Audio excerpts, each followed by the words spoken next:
Let's talk about Nigerian football. My name is Adam. You can call me Ebuka. Quickly, let's jump into it.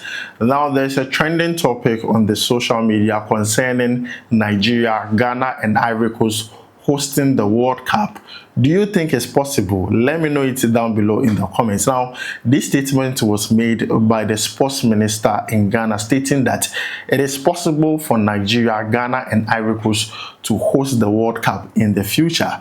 Do you think it is possible? A lot of people feel like it is not possible because both administration, both Ghana and Nigeria, they are not doing a good job.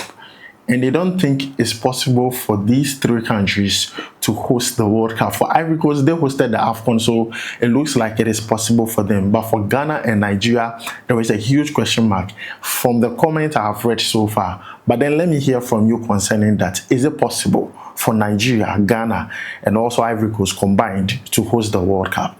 Let me know it down below in the comments. Now, let's move away from that and talk about the new FIFA ranking.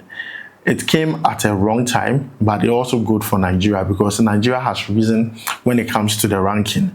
The new FIFA ranking worldwide, Nigeria has moved from 41st to 38th, which is very excellent because their performances quite of late has been good. And also in Africa, they sit 5th.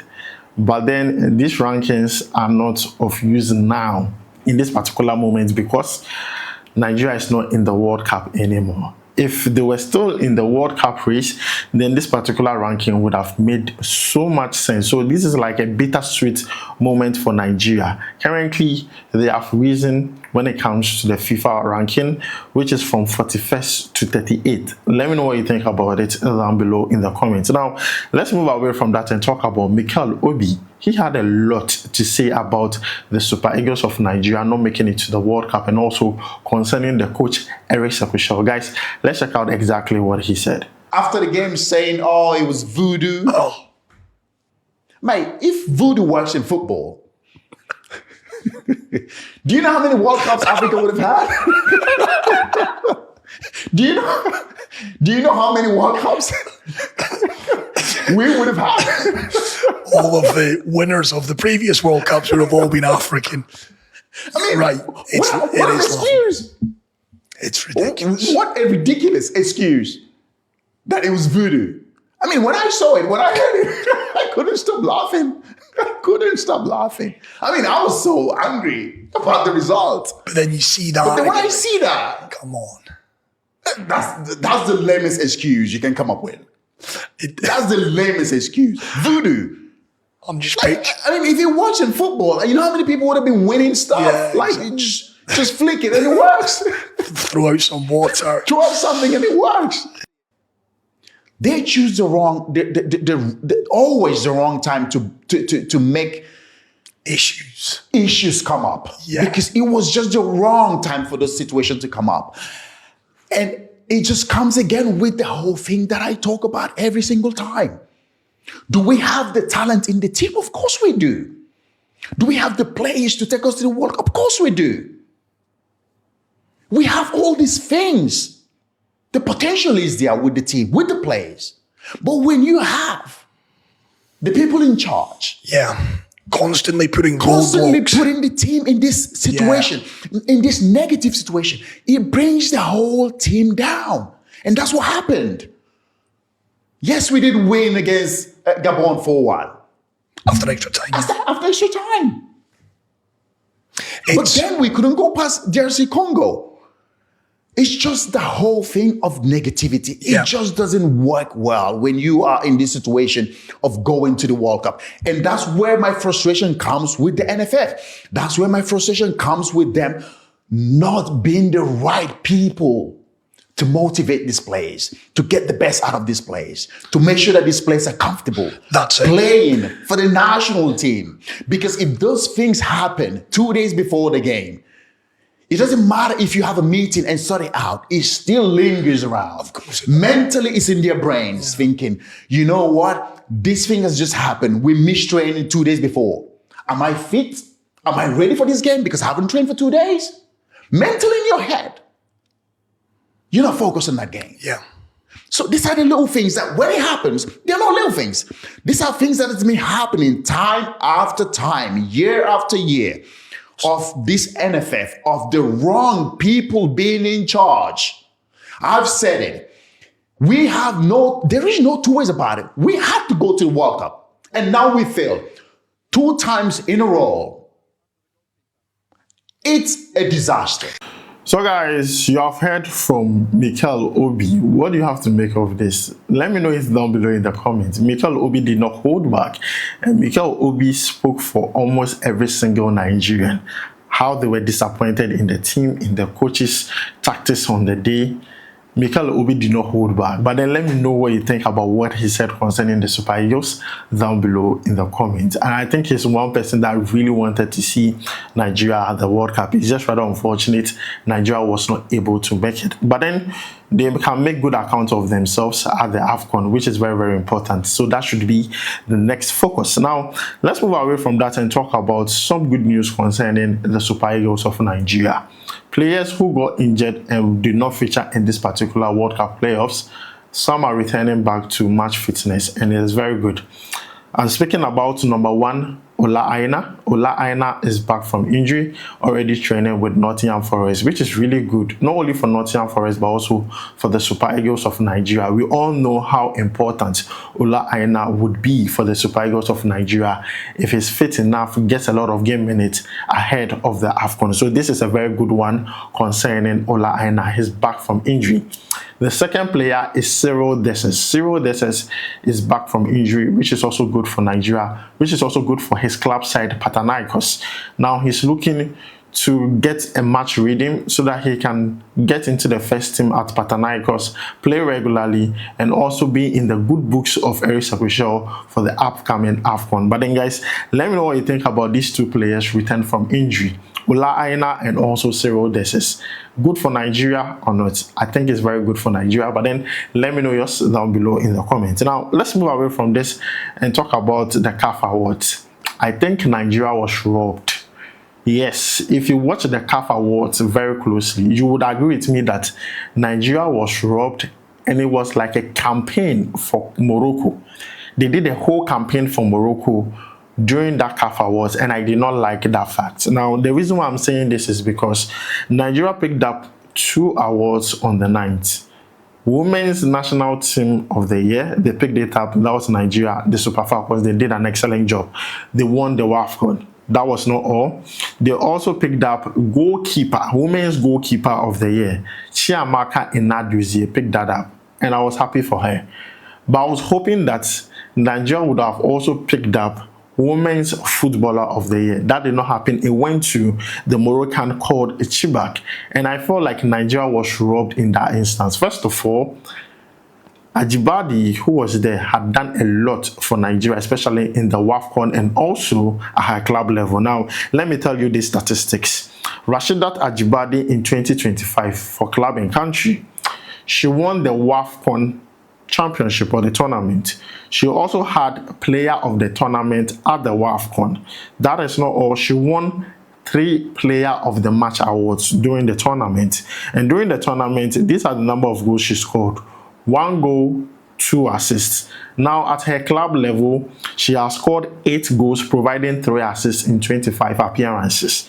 This is huge numbers for Rasheedat Ajibade to have won the Women's African Player of the Year. But then it went to Chibak, and this is Chibak's record so far.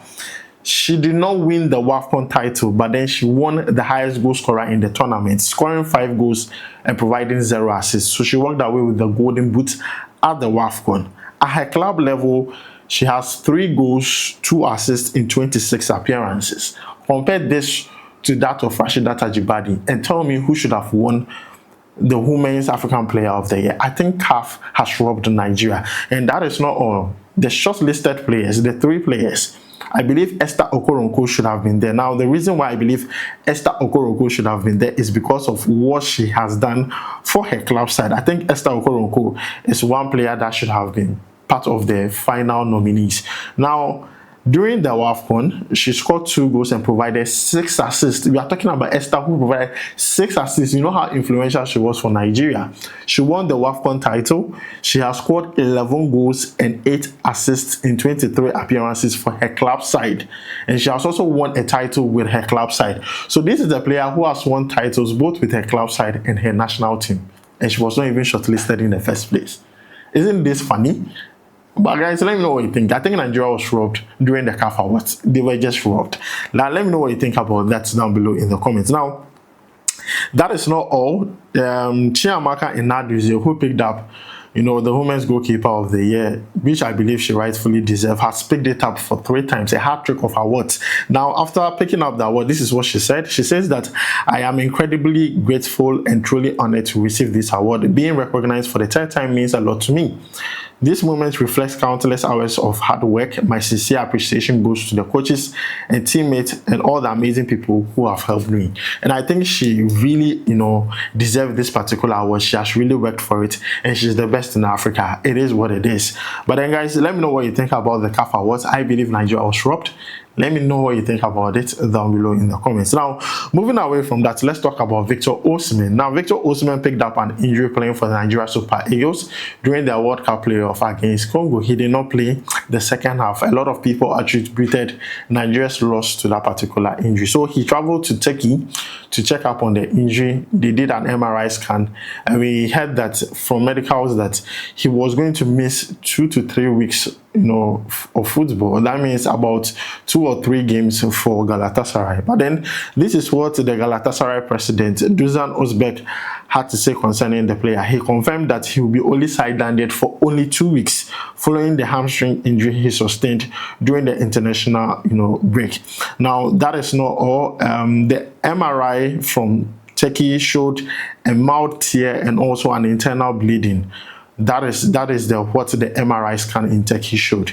And also, the president of Galatasaray has revealed that Osimhen is already on his structured recovery program and should be available for the explosive 1st December derby against Fenerbahce. So definitely Osimhen is being watched very carefully. He's on a recovery program, and they want him to return before Galatasaray play their derby against Fenerbahce. And this is good because we all know the AFCON is also in December. So if Osimhen can arrive or be back in a very good time, it helps Galatasaray, but also helps Nigeria because they need their talisman. So guys, this is the update that has to do with Victor Osimhen. Let me know what you think about it down below in the comment. I think it's a good one for Victor Osimhen. The Gala is taking this particular injury serious. They're treating this very seriously. They want the player to return as quickly as possible so he can play some game minutes for them, which is very good. He can be fit enough for the AFCON. So guys, that is the update that has to do with Victor Osimhen. Now, let me end this one with Ademola Lookman. Now, Ademola Lookman, we all know, is having a very hard time at Atalanta this particular season. He did not go through preseason with them due to this whole transfer issue. He wanted to go to Inter Milan. Atalanta did not want to sell the player to their rivals. A lot of issues. Now, he has also had issues with coaches. He had issues with this particular coach, Ivan Juric, because of what happened on the touchline when they played in the UCL against Marseille. It even escalated where the coach was pulling him here and there. Now the coach has been sacked. A new coach is in called Palladino, and Palladino is taking things seriously when it comes to Ademola Lookman. Now, this is what he said. He says that Lookman is crucial. I called him as well as all other who were on national team duties. He presented himself very well. I will evaluate his role based on his performance in training. Now, this is coming from the new coach of Atalanta, saying that, he spoke to Ademola Lookman. He presented himself very well, but then he's going to, evaluate his role in the team based on his performance in training.